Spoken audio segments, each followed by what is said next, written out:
Ang ganda ng dalaws mo. Siyempre, padala to ni Mommy from States. Gusto mo laro tayo? Sige ba? Lalaroin natin. Ako yung nanay.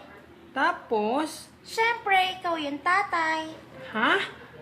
Sige, ano na gagawin natin? Hawakan mo ako dito. Tapos dito, tsaka dito.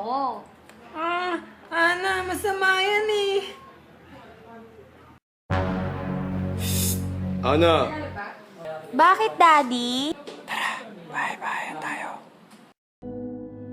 Anumang ginagawa ng matanda sa paningin ng bata, ito ay tama. Kahit na ang pang-abuso. Ituwid natin ang maling paniniwalang ito.